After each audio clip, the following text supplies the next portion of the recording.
Watch wellness. Let's hear it for wellness. Gosh, Rocky got me out of breath. Hold on.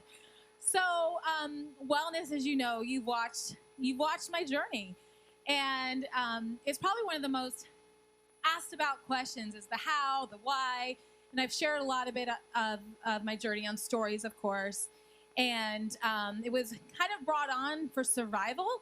It was a mental, mind, and spiritual, and like a healing thing for me. I didn't go into it, like I've said before, to lose weight or to get to the best jean size. I did it for survival. I did it for holistic wellness. And I just started walking, praying, listening to worship music, and God healing me as I walked. Not only was he healing my mind and my heart, he was changing my body, and he was healing my body. And a lot of you know I was diagnosed with like early, what do you call it? Like when you're pre-diabetic. I was like, wait, what? And my mom was a diabetic. She had passed away. You all walked through that with me when my mom passed away. And she had all these health challenges. And when she passed away with dementia, it was a horrible, horrible way to die. And I just thought, I don't want my kids to walk through that with me. And that really kind of snapped me into shape. I wanted to have a strong mind. I wanted to have a good heart. My dad has a lot of heart issues, so everything was looking bad on my health side. I was probably 80 pounds overweight. I was stressed to the max, and I didn't know where to start. And truly, I just started with one step at a time, walking in a park, listening to worship music, praying to God, asking him to meet me, and he did. And then he transformed me. And so today I've invited my friend Will. He's a new friend of mine. Allie, you know, the one who's making me do the marathon, half marathon. Allie is like, listen, I think you've got to meet Will. You're like kindred spirits. He is all about overall health. He has a nutritionist part of the business. He has a gym, and he does personal training. He's just like a rock star in wellness. And I'm like, I'd love to meet him. So one morning we met at a Starbucks, and it was just like, whoa, this guy, he brought the energy. Everything he was saying is everything I believe to my core. And again, I wasn't trained in overall health. I didn't know much other than I wanted to do it body, mind, soul, and spirit. And he had the same principles and foundations. So I am going to invite my friend, Will, from Synergy to come on up. We need Rocky for Will. Where's Rocky? We need a beat. Oh, Cole, wait, Will. We got to do this right. Back up. I mean, if anyone's going to come down the aisle, it's Will with Rocky. There we go. Come on, Rocky. Yeah, welcome, Will Hamilton from Synergy in Johns Creek. Ta-da! That suits him. Yeah.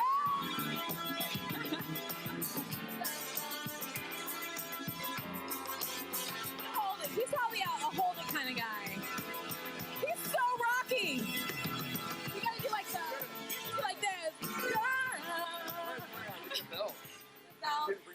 Welcome, Will Hamilton. Hey guys, it's awesome. Looks much different from up here. I know, these are all my friends, Will. When I walked in immediately at this event, I was like, well, one of these is not like the others, but it's okay. I feel a little bit out of place. No, you're perfectly Y'all in have all place. been awesome. Thank you. Hey, what about a round of applause? Did you listen to our latest episode 8 with Will? Yes, this guy is a rock star. I mean, everybody was loving the content. So today we're just going to sit around and we're going to talk about wellness. Let's go. Or whatever. What was the title?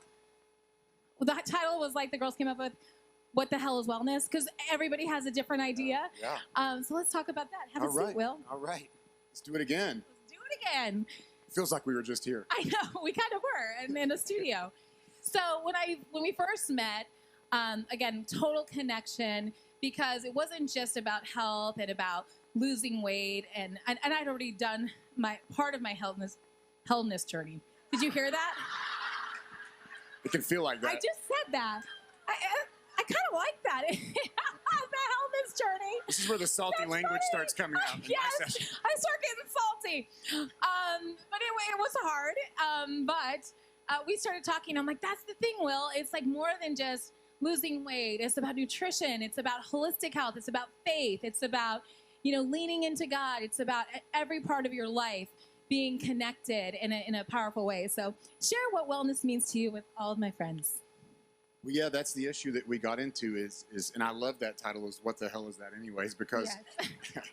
it feels like that. It feels like that in our time is that wellness is a buzzword that's attached to products and it's everywhere. And we don't know, is wellness, is it some essential oils? Is it some cold plunge to jump in? Is it this red light therapy? Is it a massage? Is it exercise and diet? And we assume it's all those things. And it's so overwhelming, I think, to so many. It's overwhelming to me, and I do this for a living. And I hurt for our culture because I know how it feels to me. And I think it's so hard to define. It's so hard to tackle. It's when you feel like you want to make a change, where do you even start? And I think you, in your story and your journey, is you started with what you had. And wellness is to me a journey, that's the great word for it, of just where are you now and where do you want to get? And what's that first step? It's about making a move. I mean, exercise is movement, and movement is a part of wellness and health, but really wellness is about understanding and accepting, meeting where you are, that love word, loving yourself, and then loving yourself enough to want to make yourself a little bit better. And then once you get a little bit better, is it okay to try to get a little bit better? And stop looking up here at Rocky, stop looking at the prize, right? And it's like, no, let's take that first step. And then if I feel like it, let's take another step. And then if I think I can, let's take another step. That to me is what a journey of wellness looks like. And that's the same in faith. That's the same in your financial world. That's the same in business. It is holistic. It's comprehensive. Holistic, comprehensive. I think when you focus on, I just want to be in a size 2 by my daughter's wedding, it doesn't work. Probably not. Right? When's the wedding? That's the question. Yeah, when's the wedding? Next Sunday. Yeah. That's generally how I did it before this started. And I think the success for me was not having like an end goal right away. Right. For me, it was just, I'm just going for a walk today. And then the next day I was going for another walk. There was no I want to lose 80 pounds. Because honestly, I didn't even know I had 80 pounds to lose because I wouldn't look at a scale because that was traumatic. I didn't want to know how bad it was. I didn't want to go to the doctor because I didn't want to see my blood work because I knew it was bad, but I didn't want anyone to tell me it was bad. And so I was kind of in denial about my health. Do you feel like that is sometimes the thing that blocks you from moving forward? I think so. I actually, at least from what I've experienced, is our culture, we're very, we shared on your podcast that information is abundant, but wisdom is scarce in this day and age. I don't think a lot of people are blocked by the fact that they don't know they need to get better. I think that they think that, like you said, that goal is so far away that it almost stifles them. It binds them up from ever even getting started. They don't believe they'll ever get there, so they don't believe that it's ever worth even trying.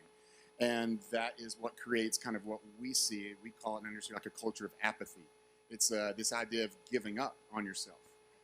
You did, and you've shared that story, and it felt like that bled over into lots of other areas of your life that you were giving up on too. And we talk about how these things are contagious, and excellence is also contagious. Once you start doing something in health, or when you start exercising, you start to notice, well, then I tend to eat better. I do those. I tend to sleep better. I tend to do those. I actually work harder, and I'm now a better mom. And it's wow, excellence is contagious. Well, so is apathy. And that's where, depression to me is a symptom of that. And we are in a culture that is just saturated with that. And it can become one thing. It's you gave up on your health, and then all of a sudden, next, you gave up on your marriage, you gave up on being intentional with your kids or your faith, and it just bleeds. And, we're here to stop that. We're going to stop the bleeding today. Yes, let's stop the bleeding. And I think when we talked, you were even talking about as an entrepreneur, you're running this business, you're in wellness, and you were so tapped because of the stress. Because I know there's a lot of people in this room, either you're caring for your elderly parents, you have young kids at home, you're a primary caregiver, you're a single mom, you're wearing all the hats, you're working. It's when am I supposed to work out? When am I supposed to add myself to the list? Because I've got 20 things on the list today. Where do they start in just a practical way? And share kind of, I guess it's 2 questions. What happened to you in the midst of building your business? Yeah. And then when you took stock and what you needed to do. Sure. Yeah. And so when I opened our business was 9 years ago. And part of the story, my story in doing that is I come out of of healthcare and the medical field in radiology. And I was pre-med in college. I knew everything up here about health that I needed to know. In fact, all of you all do too. It's not that complicated. But I even knew a lot of the complicated things. But coming out of that company, my first son was born. And sort of our decision in the house was I was starting this business. My wife was going to go back to work. And the beauty of trying to get this business off the ground was that we didn't have to put our son in daycare. I didn't want to take this baby I'd always wanted, this beautiful boy, and like give him to somebody else, right? So he could come to this gym with me, which there's worse places for a little boy to grow up than in a gym. You know, I was fine.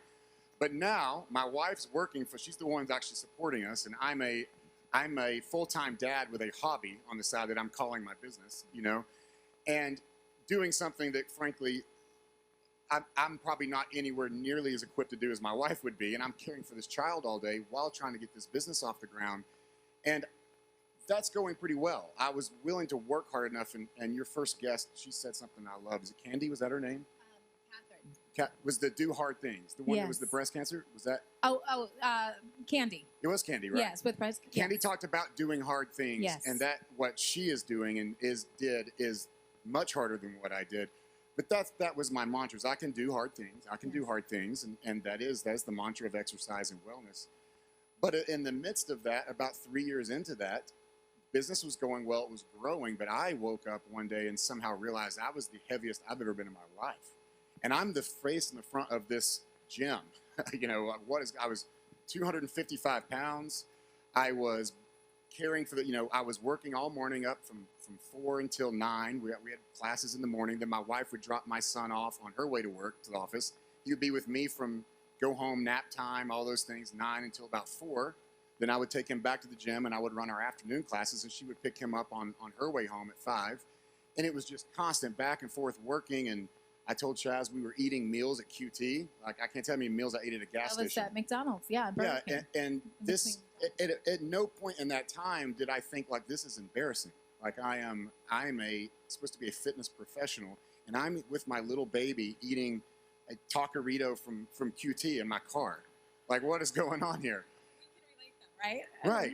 And that's what I mean when I say that sort of apathy can be contagious. It can be blinding. And I woke up and I think that somehow, maybe it was a miracle. Because I opened, it's like, this is embarrassing. I deserve the people that need me, the people around me, my son, my family, the members of my gym, my clients that look up to me, they deserve better. And it was the same thing for you. I didn't do it to look a certain way or to get to a certain weight or to be a certain size. Yeah, those things matter. I'm vain too. I'm an Enneagram 3. I'm as vain as it gets as well. But the reason, another topic. The reason I did it was relational. Like you woke up is that reason is love. It's the other people that are around you that you wanted to go walk with your family and you wanted to be a leader to them. And that was the same thing that kind of snapped me out of it. It takes a bigger why than just the way you look or just the way you feel. Those are important, but you need a big why. I think that's a good question for you to write in your journal. Wink, wink. But the why, I know for me, it was I had these 3 beautiful kids, and Christian was sitting on the hearth, and we're walking into something we never dreamed we'd be walking into with a divorce and what that looks like.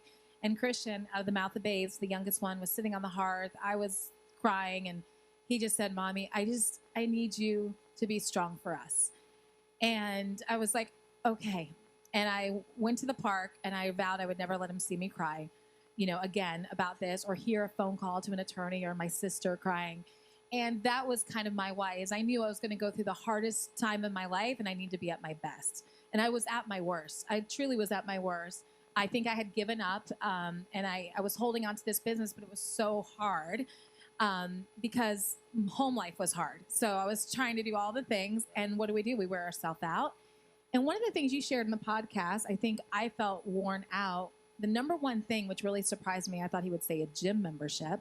What is the number one thing that you think that if anyone heard anything today, their first step, what is that one thing? You said it. There you watched. I love crowd participation. We should do a lot of that. Yes, I kind of like, let's do it. You can ask them questions too. Yeah. You said if someone is just, we talked about it in scales. Let's say someone thinks they're really an F right now. We could argue what that means, but they have no clue where you start. And I said, well, you start with that. It requires no effort. Okay, that's what we're trying to get you to do, is to give no effort towards something. That's the definition of sleep. And I actually think it's fun, but again, it is a starting point because it is that powerful. Sleep can change everything in your body, from the very hormone structure that regulates everything in your body. Sleep can do all those things. And we are in a culture, and we know the data on this. We're not confused that right now we are severely underslept, our entire society. In fact, it's celebrated. And that's what is really bothering me. You can go, it doesn't, right now on Instagram, all the blowhards, they're talking about wake up earlier, 3:30, get the day started. I've got this 4-hour morning routine. And it's like this, it's like, where's the guy telling you to go to bed and sleep for 8 hours and be gentle and peaceful and restful and all these things that I read in my Bible? I don't read a whole lot of just more effort, grind. That's what that out there is telling you to do. And if you look around, it's not working. Because that's why Starbucks is like where we're all eating now. Right. Because we need caffeine and some egg bites and we think we're healthy. Yep. Because we don't have time to stop or make breakfast in the morning. You're like, I'm going to get my grande iced blah, blah, blah mocha with some egg whites because that sounds healthy. So everybody needs, we talked about that, like in our house, it's like a joke now. We want to go to bed so early and people make fun of you. Like that's a win. That's a badge of honor. Yes, let's hear it for sleep. Let's go. That's an easy win. That's an easy place to start. It's the easiest. It has to be. It's just about telling other people no and telling yourself yes and get that done. You can lose weight and feel better just by sleeping. And sometimes moms, women, it's leaving the dishes in the sink. I used to have this rule that I couldn't go to bed mentally if there was stuff in the sink. Now my kids are like, what has happened? Can you clean up around here? But no, it's like I'll leave the dishes in the sink and I'll leave a mess on the counter because I'm like, my watch is telling me to start preparing for bedtime at 8:15 and I'm going, see you guys. And at first my kids were like, because we normally hang out, we watch TV and sometimes, just I eat a lot of stuff while I'm sitting around watching TV. And I'm like, let's have some tricks, like at 10 o'clock at night. So I don't do that anymore. I'm like, no, I'm going to bed at 8:30. They're like, who are you? What have you done with our mother? And waking up, like a rhythm, a sleep schedule, because I know I want those 8 hours. I don't always get it. If I get like 6 or 7, I'm like, yes. But then I was never a morning person. And so it has totally given me a rhythm for mornings. And that's the only way I'm able to work out because work starts early and it's all day. So you have to make time for it. What would be another key for success for wellness? Well, we have to get into the diet and exercise, which is what everyone's like interested. Like I want the answers on that sort of thing. And before you get into those things, I would tell everyone here is the first thing is consider where you're getting information from. And you've got to be so careful with that in this culture. Everything I say is, and I came out of this academically. So everything that I say is not, I don't want a big followership. That's not what I'm after. I want something to be evidence-based and studied. I want to know what are the scientific truths. Because exercise health is a science. Exercise science is a degree you can get in college. And everything else out there you hear, you have to approach with skepticism because it usually comes with them trying to sell you something.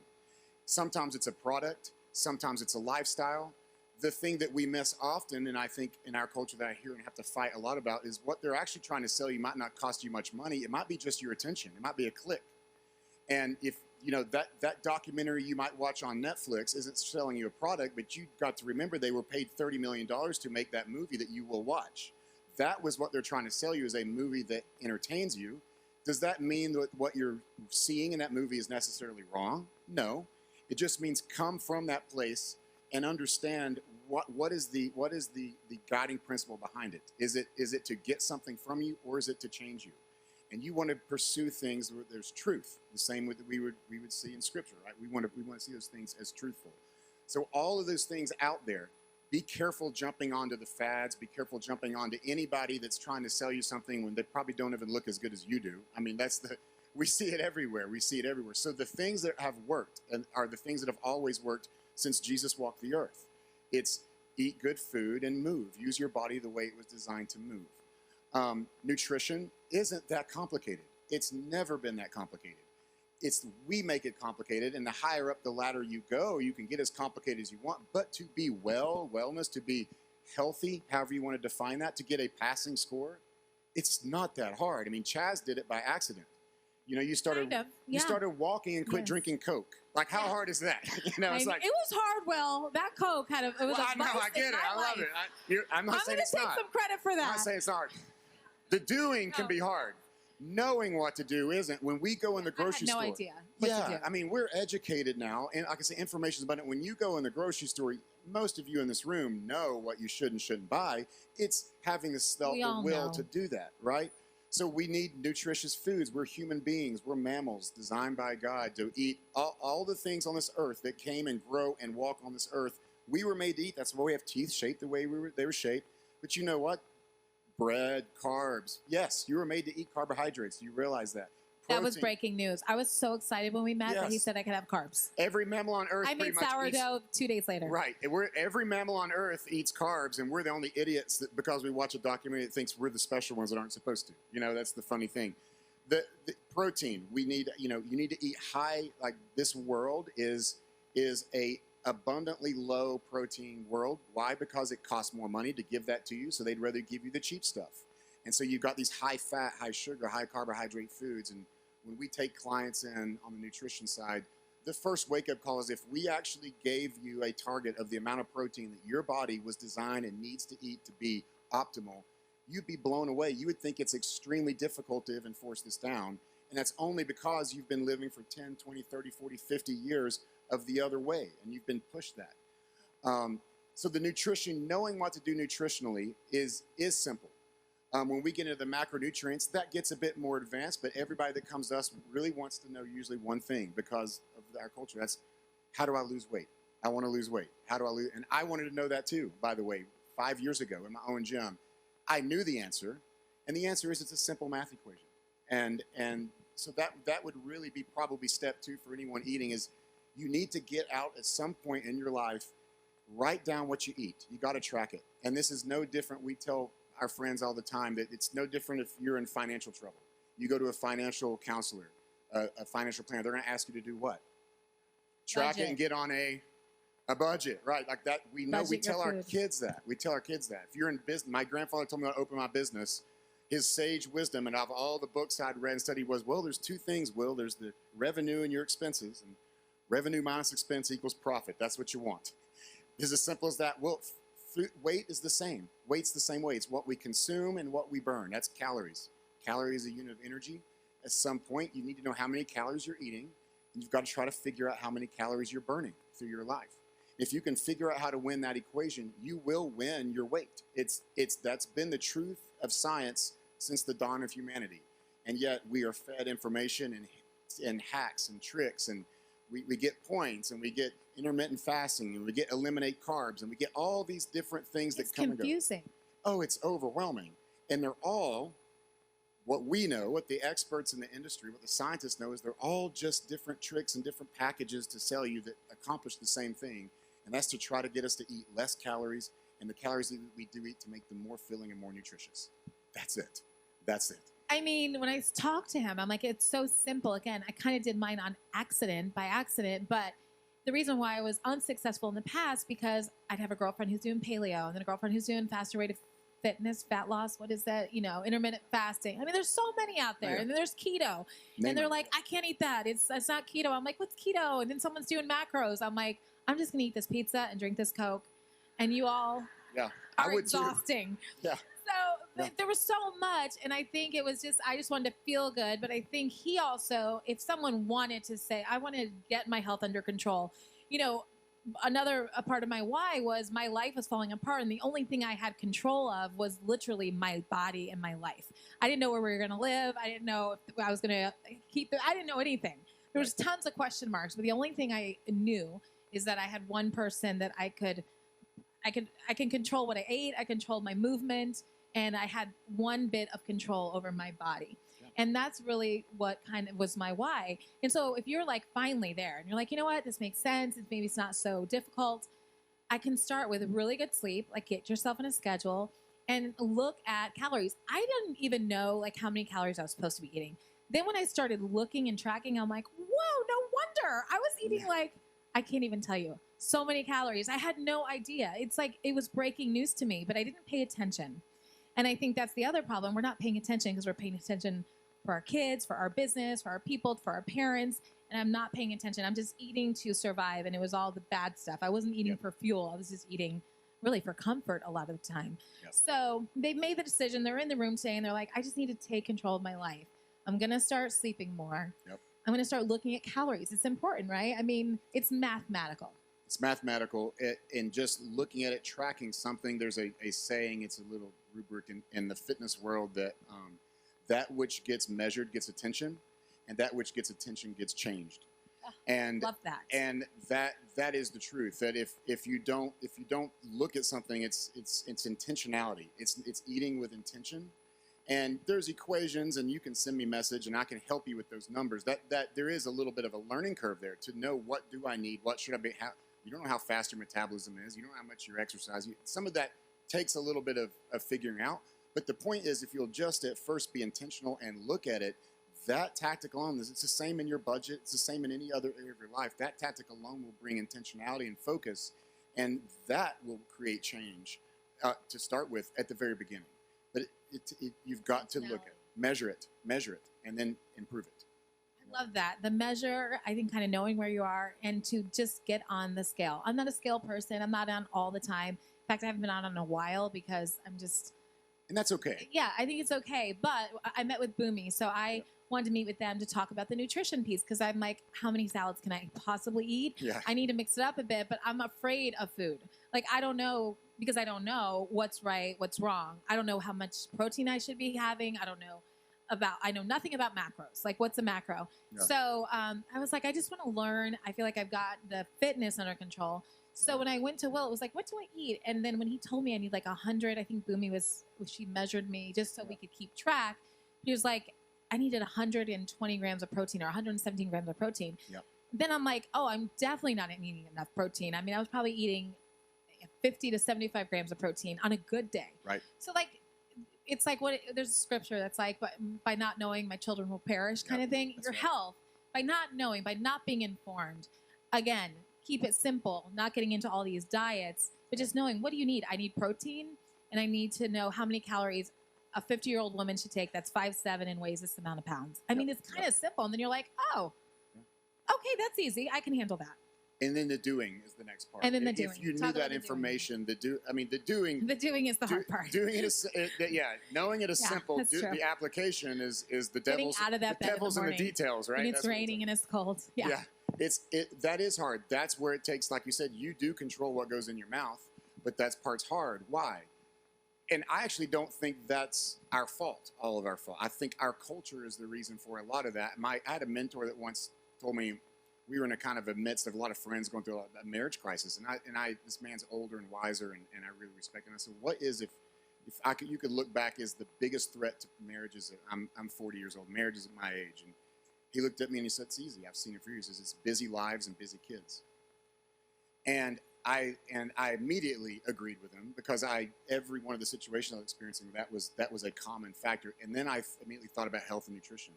What is the biggest deterrent to good eating? Busy lives, busy kids, busyness. The reason it's so hard to do those things once you know that is because of convenience. We're so busy. If you could sit down and make your lunch and measure it all out and had time to do that, well, everyone in this room could do it. And you would feel full and you would feel great and all, but we don't. We're on the road. We're going through a drive-through. We're going out to eat. We're doing all these things in every corner of our society, every bit. You can't go to a concert. You can't go to a sports event. You can't go to a business lunch, a business meeting where food or alcohol is not involved. You can't. It's infiltrated. So true. You can barely go to church without it. I mean, you can. Kind of. I mean, depending on what church you're going to. Well, I don't know what church you're going to. Where I grew up, you had Sunday lunch at church after church. True. Yes. So it's but just. I have noticed, like the drinking. Yeah. A lot of I'm not a drinker, not for any reason that I just don't like the taste and never have, I just don't like it. But it's everywhere. So you go to a girlfriend's house, everybody's pouring the wine. Well, a lot of my friends that struggle with weight, they're drinking the wine. They're like, oh, I just can't give up my wine. So there might be a sacrifice that you make. Like, sure. I like to sleep in the mornings. To me, that's my sacrifice. I can't remember the last time I slept in, but I know that I'm also an all in or all out kind of person. And if I slip, I'm going to slip. So I am a very disciplined, like I'm getting up at this time because I know me. And I'm like, sometimes the worst person for me. You know what I mean? So yeah, I think it's everywhere. Wine and drinks and alcohol, and it's calories too. And there's no real value. Again, I'm not saying you don't have to drink. I'm just saying it was like my Coke. You know, Coca-Cola. Everyone thought I was talking about cocaine last week. Yeah. Coca-Cola was my vice. That could explain the weight loss, huh? I know. Listen, people were drawing some conclusions. I'm like, okay, I never drank and I never did drugs either. For the record. It all lined up. It all lined up. She got real skinny real quick. No. It's all those damn miles. I walked so many miles. No, but yes. It's going to take sacrifice and discipline. And you might have to change as a person. Like, I was a night owl, and I prided myself for being up late. That's when I got my best ideas, and the house was quiet, and my house was clean, and it was 2 a.m. And then I was not a happy mother in the morning when I had to wake them up, and there was a lot of joy, and I was a little bit stressed, and my phone's ringing for work, and I'm just like, oh my gosh, everybody needs me, and that was not good. I think my kids could say that I'm a different person, and even my spirit, I don't feel stressed and tapped. Yep. And I feel like when you rest, like even Jesus rested. Like if Jesus could rest, you could rest. Like Tanya could rest. Yeah. Susie could rest. Like Jesus rested. So anyway, what else would you like to say? One more nugget because I know time. I could talk to this guy all day about health. Yeah, you can listen to the podcast. What is another? Listen to the podcast. I would say they're going to leave today. They're going to think about all these topics. Yep. They're going to think about their wellness. I feel like my faith really helped me in my wellness because I didn't feel like I could do this alone. Douglas is raising his hand back there. Do you have a question? He always... Ask it. Audience participation. Yes, that's a great question. Great. Because everyone thinks you need money. We should just take questions from the audience. Yeah, okay, let's take a couple questions. No. We'll get to Douglas I think that's first. A good question. Well, let's do it. Yeah, and this is probably on the exercise side what he's asking for. You said as people leave this room, and I'm looking at the room and understand the people that I'm looking at here. One is I would say this, and you'll hear this on the podcast you listen to it, but women need resistance training. You need to be lifting weights. So keep that in mind, that this is not your fault, but our culture and our society has not educated and pushed and celebrated. It's been shamed. I came out of my mom was doing Jane Fonda on vinyl when I was growing up. It was like, you all thought the gym with the weights was for boys and the jazzercise and the steps were for girls, and it's a crock of crap. Like it always was, it always will be. Women need to be doing resistance training. About 40 years old, especially women's sarcopenia begins, which is a loss of muscle tissue. 10% per year. A lot of times by 80 years old, women will have lost over 50% of their muscle mass, and that leads to osteoporosis, rise in breast cancer rates, all sorts of things out there. Makes you fatter. I mean, your body fat goes up as this happens, slows your metabolism, all these things.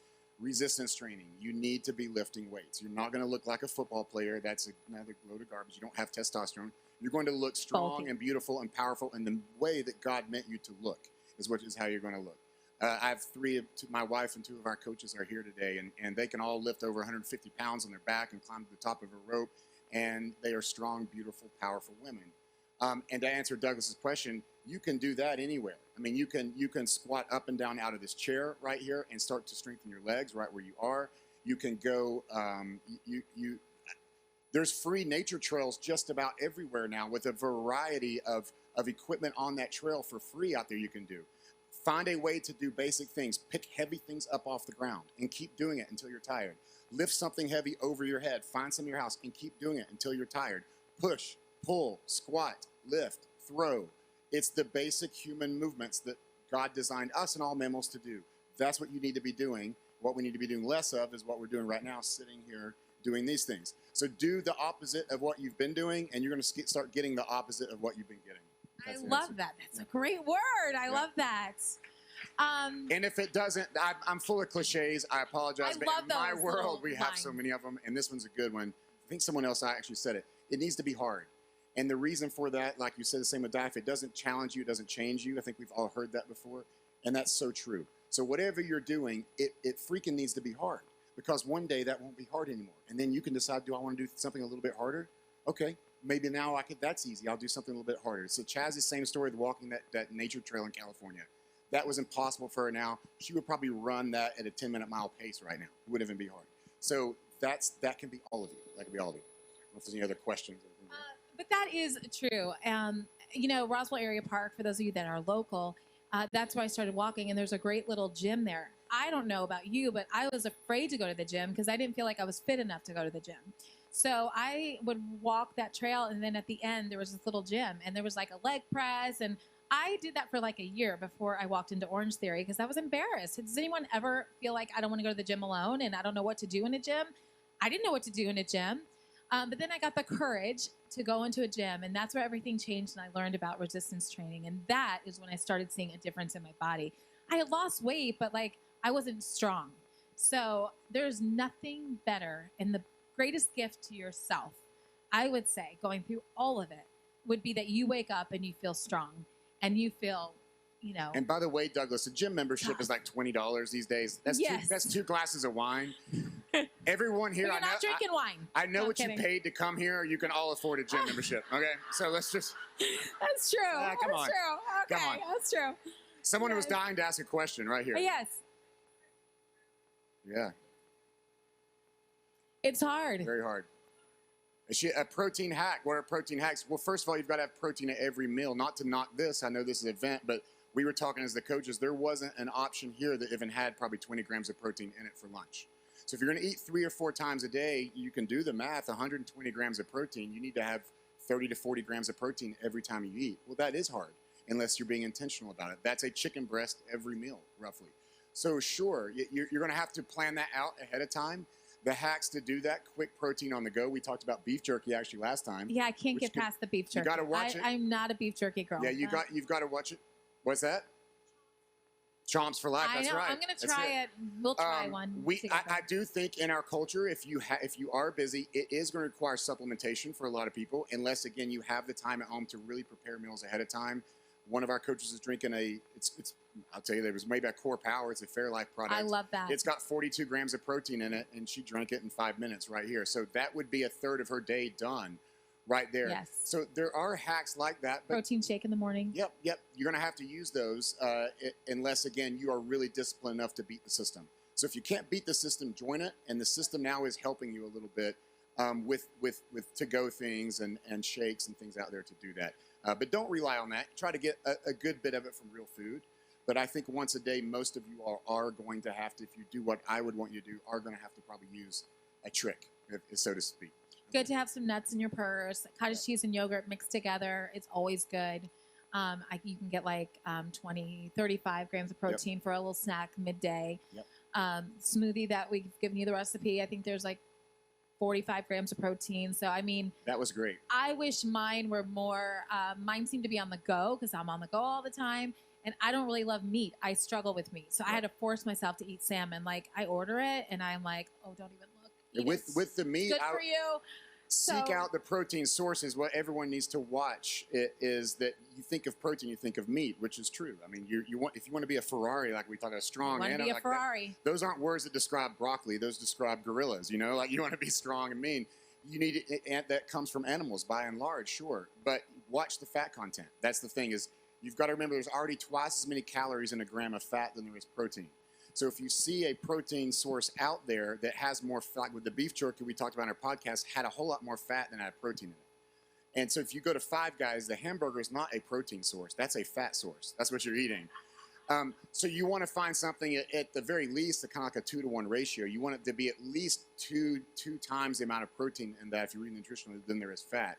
Then at least you're in the ballpark. I would love to have it even more so, but that's just the starting point to gauge. It's a lean protein source is what you're looking for. I love the 2-to-1 ratio. He shared that on the podcast, and I've been thinking about our conversation the past 2 weeks, and it's really given me some tips and tricks. But like that 2-to-1, I'll look at the ingredients because sometimes it's just like I don't know, and I'm like, oh, 2-to-1, okay, this is safe. Any other questions that you might have? Shout one out. Give me a topic, a word, something. So quiet. You're not quiet in the DMs. There we go. There's one. Yes, ma'am. Hey, girl, Tara.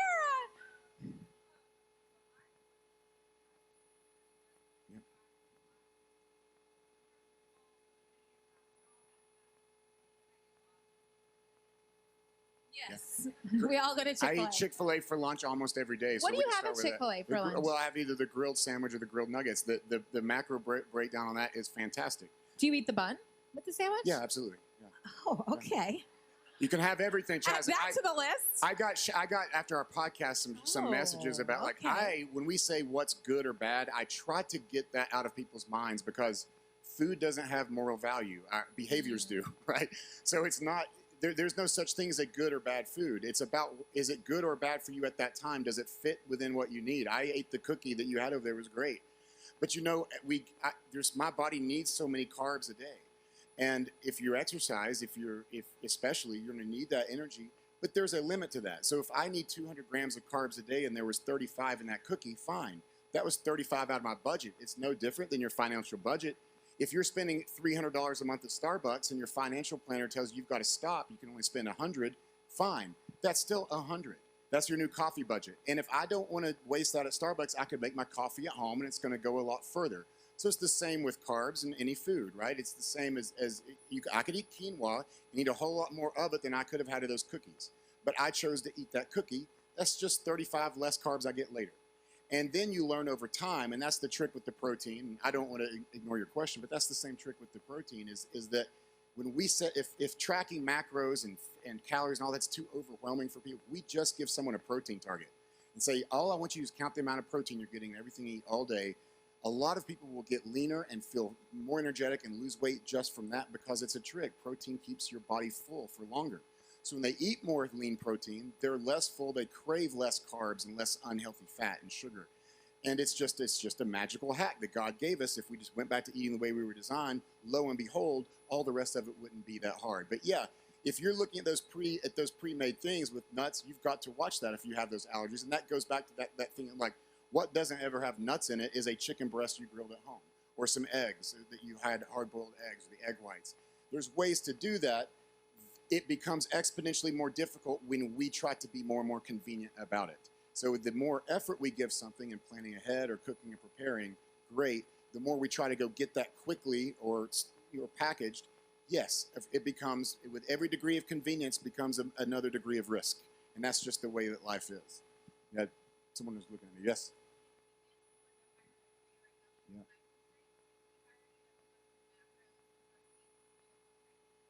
Yes, absolutely you can. We have two exactly where I was going next, Carly. We're going to give away a couple of those in a minute, I think, yes. Actually, aren't we? You can. And by the way, that information is, we would give that away for free anyways, what you all need to be eating. And it's not even that hard. You could Google it, by the way, is you could just Google a macro calculator, put your height, your weight, your goals, and some of them get more specific or less. And it won't be perfectly accurate because it doesn't know you. It's using algorithms, right? But it'll be close.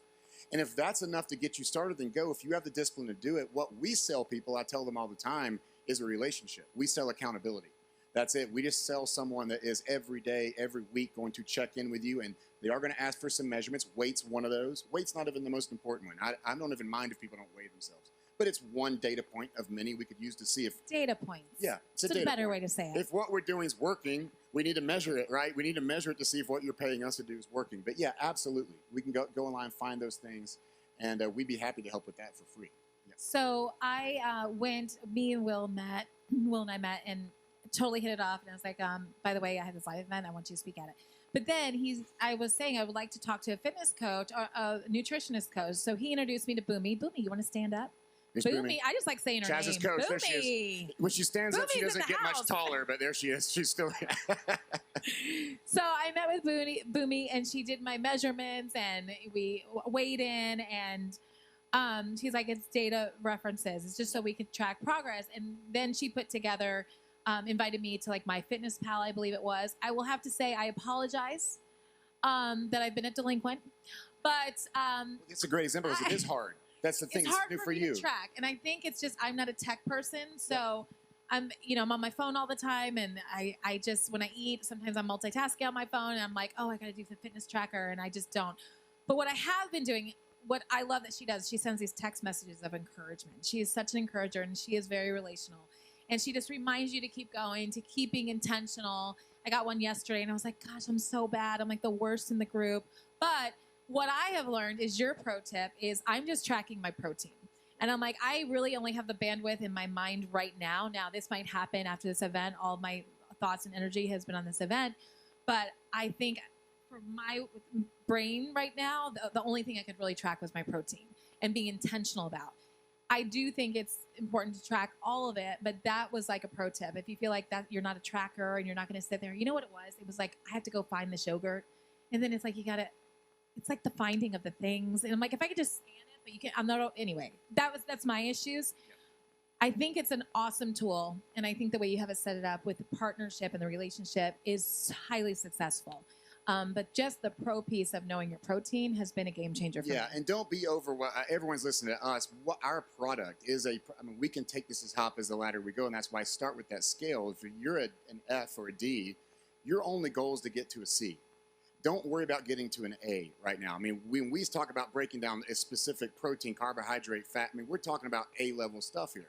I mean, and we work with a lot of those clients. And so we speak that, and sometimes the nutrition industry gives you that stuff that was really never intended for you yet, and that's okay. It may never be.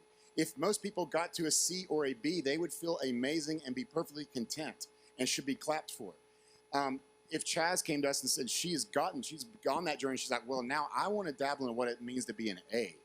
And that's when we can give you those A things. But that's not for everybody. To get an A requires A effort. And that's freaking hard. Now we're getting, but to get from an F to a D requires D effort. Everybody can do that. Everybody can do that. D effort. Yeah. Yes. I don't know how much more time we have. Go ahead.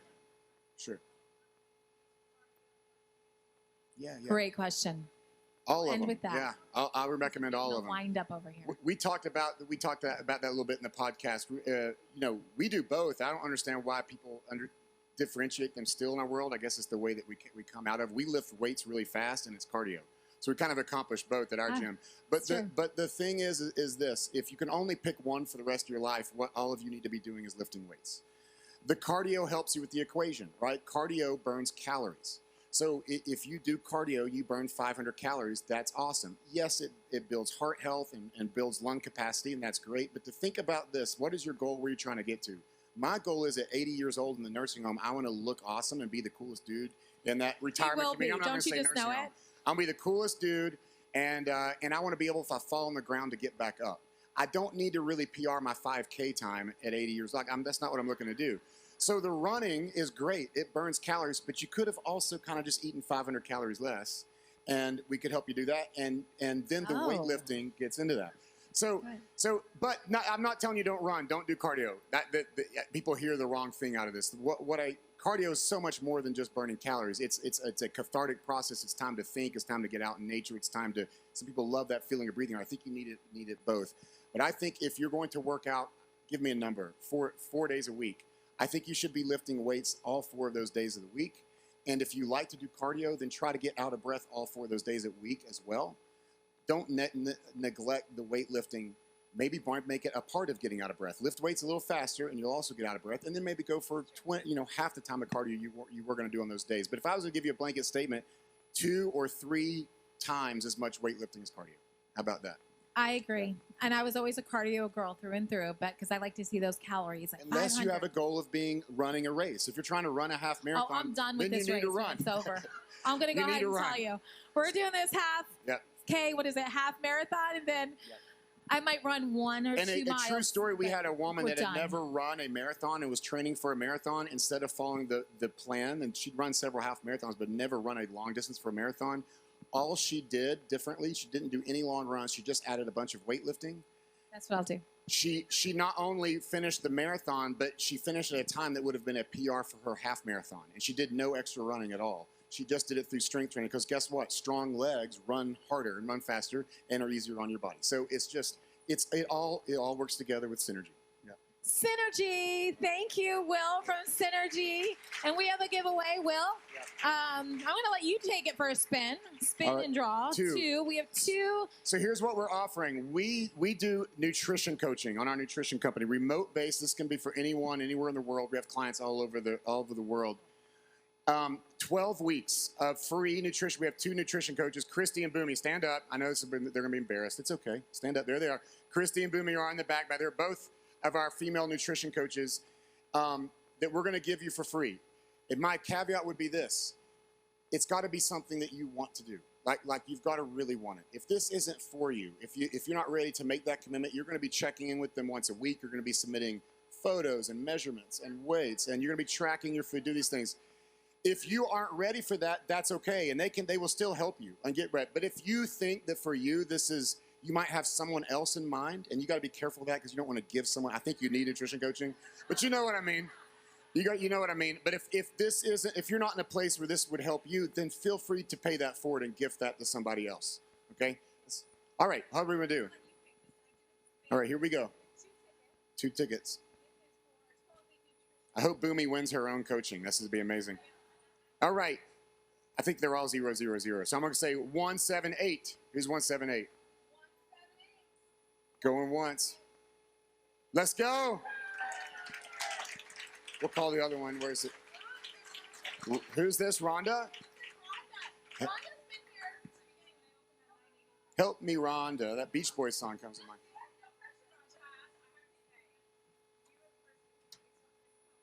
Yes. Round of applause. Look at that. Look. She's already climbing that ladder.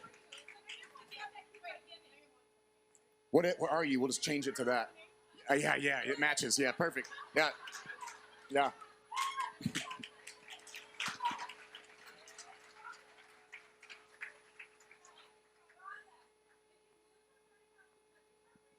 It certainly helped. The answer is yes. It's not just because, but yes. Yeah.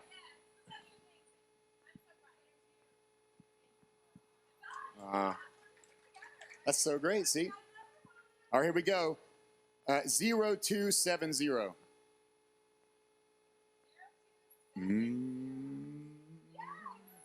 Who is it?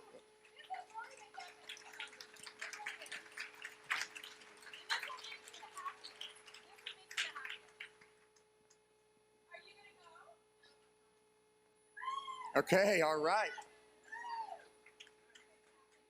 What's your name? Joy. Nice to meet you, Joy. We're excited. Be in touch. All right. Thank you, guys. I told you, he's a total rock star. Yes, I think we're going to have him on the podcast because I want to talk about women's health. We want to talk about the change. We want to talk about all the things. And men's health.